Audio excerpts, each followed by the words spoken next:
Hi guys, it's your girl here, Elise Titania. So for today's video recording, we're going to do a very special voice acting for Zayne's birthday event. As the doctor's shift draws to a close, I bump into people I know from AXA Hospital when I'm waiting in the hospital corridor for Zayne to return from checking in with one of his patients. Zayne's birthday is coming up, and I used this opportunity to ask them about how Zayne celebrated his birthday before.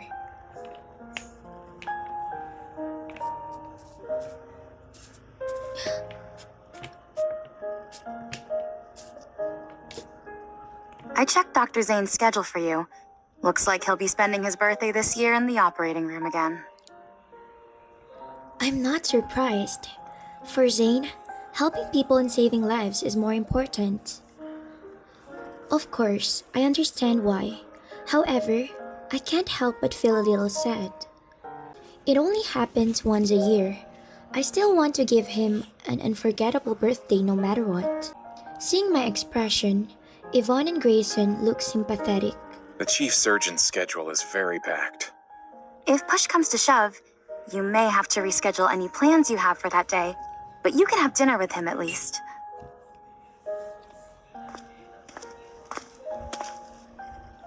What are you talking about? Are you going to have dinner together? While I'm lost in thought, Zayne, who finished his work, walks over to us. No, we were talking about the new restaurant that just opened nearby.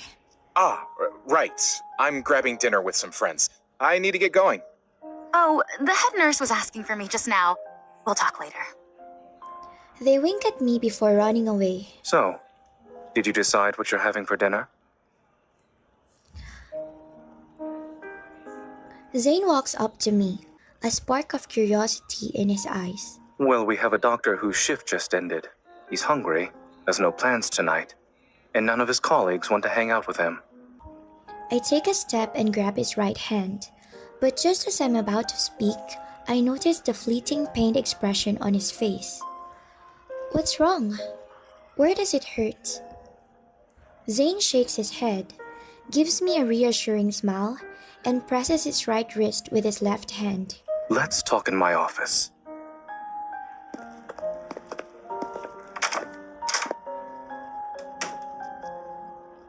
I'm okay.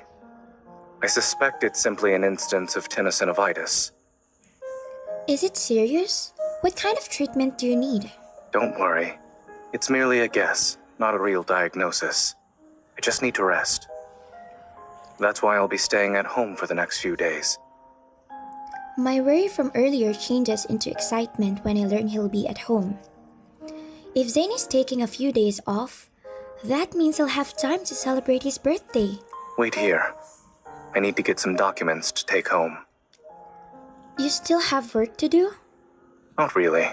They're just regular files. I put my hand on top of his as he's picking up those papers. If it's not urgent, just leave it here. Taking work home doesn't count as resting. His hand pauses, and then he silently lets go of the documents. All right. I won't bring any with me. I can't believe Zayne doesn't resist. Docile, he follows me out of the office. Once we're in the car, I find myself wanting to tease him.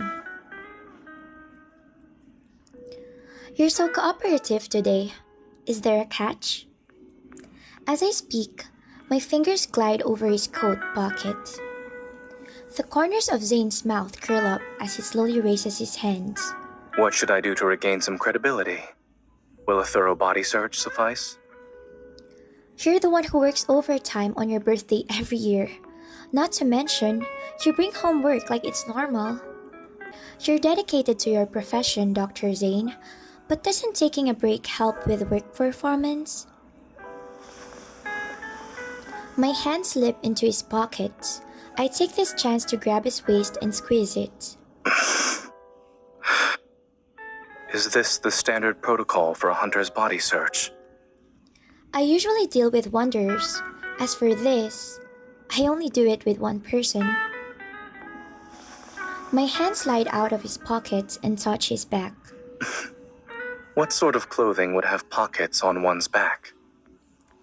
This is my special technique. Do you have a problem with it, Dr. Zayne? A hint of playfulness appears in his eyes as he leans in. My hands are able to touch him even more. Not at all. Your technique is methodical. It's very reassuring. Being so close to each other, we lock eyes. The warmth in our gazes inadvertently intensifies. All right, you're good to go. No suspicious items here. When I move back, Zayne suddenly grabs my hand. Surely, I'm not the only one who needs to be checked. With his other hand, he taps a corner of my mouth. Ever since someone heard I would be required to rest for a few days, a smile has been glued to her face. Was it that obvious?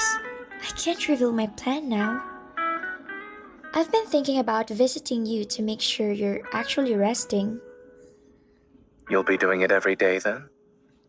Is that not okay? Zayne's tone becomes noticeably more cheerful. It's exactly what I wanted.